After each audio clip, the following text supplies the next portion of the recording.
All right, you guys ready for your next comedian? All right, this guy comes up from Baltimore, which I'm gonna stop saying up because you drove fucking straight the whole time.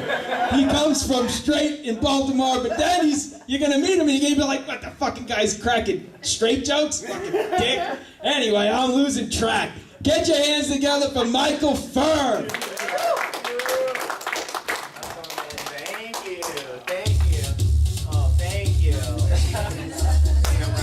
This is my official Magoobies walk-up music, I'm not lying. Because my milkshake does bring all the boys to the yard, and they're like, ew, was this milkshake sitting out in the yard? Ugh. Gross. Leave it alone, it'll be cheese soon. I wasn't actually even here, I wasn't invited or anything, and then like, Abby said dick 3 times in a row, and I just like appeared in a puff of glitter. I was like, what? Did someone say ATM? I'm like Beetlejuice, but for dicks. That's very my brand. I'm like blank, but for dicks. They fill it in with whatever. It's my brand.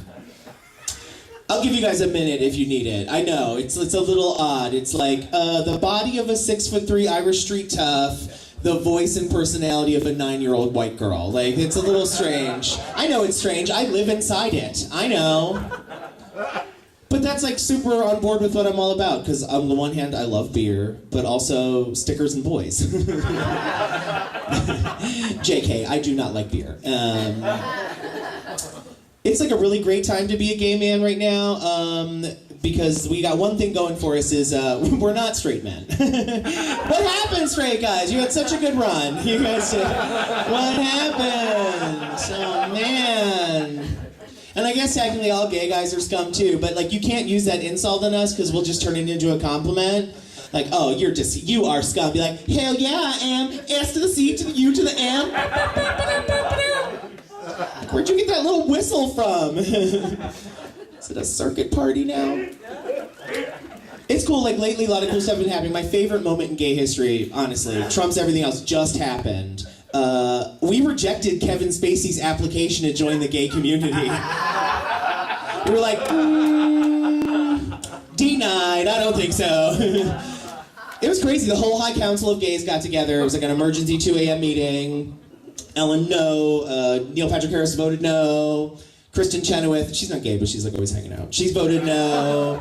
Anderson Cooper and Andy Cohen, they both said no, but they said it at the same time. We're like, we get it, you're friends. Like, that's really annoying.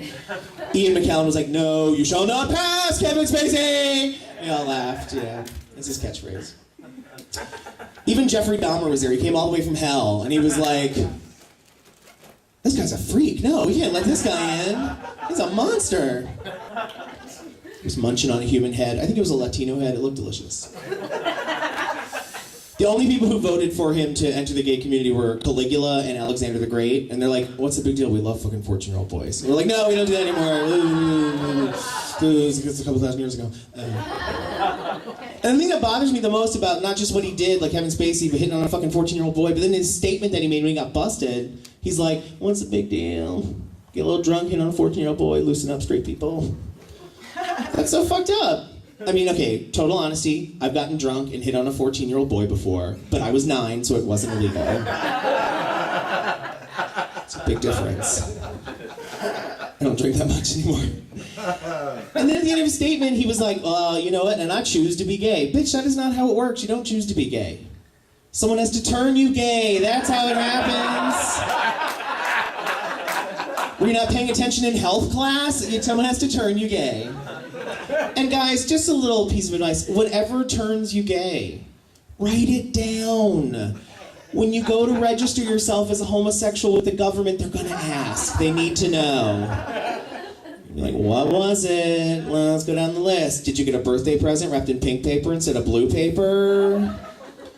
Did your mom have a job but your dad stayed home to take care of you? Did you see Rent? Did you see any form of Rent?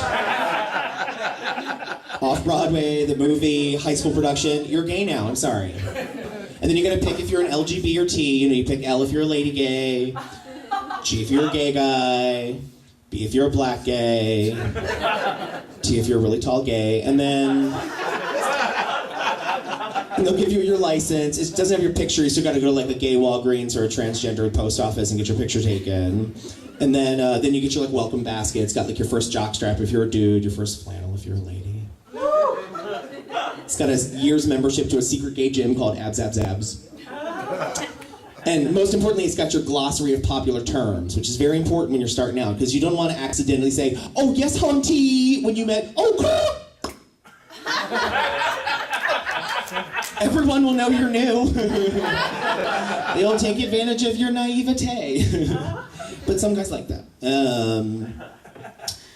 Choose to be gay. That's a really weird thing. Who would? Have you not been paying attention? Why would this be? How good do you think dick tastes? Not a lot of kids sitting around home. I might get murdered for this, but I bet it tastes like truffle butter or Ben & Jerry's. Like, no.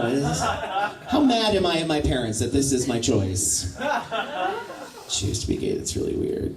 People say a lot of weird things when you're gay. Like, they love to tell you why they don't agree with it. Like, sorry, I'm just really Christian. Like, oh, right, so you just hate everyone who's different than you, just like Jesus. Right, I get it, yeah. Right, I forgot that part of the Bible where Jesus was like a prick for a few years.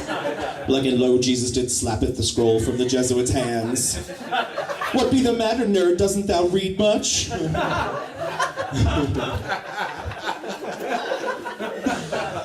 It's a miracle. Or people will be like, yeah, I don't want to think about that. It's gross. Yeah, sex is pretty gross. I don't know if you've been paying attention. It's like wieners and hoo-has and sweat and spit and sometimes throw up and blood. And that's if you're into like normal stuff. If you're into feet, it gets way worse.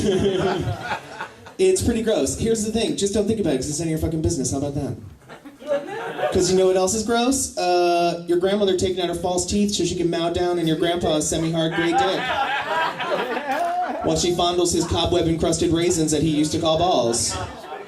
But it's happening. It's probably happening right now, because old people is freaks.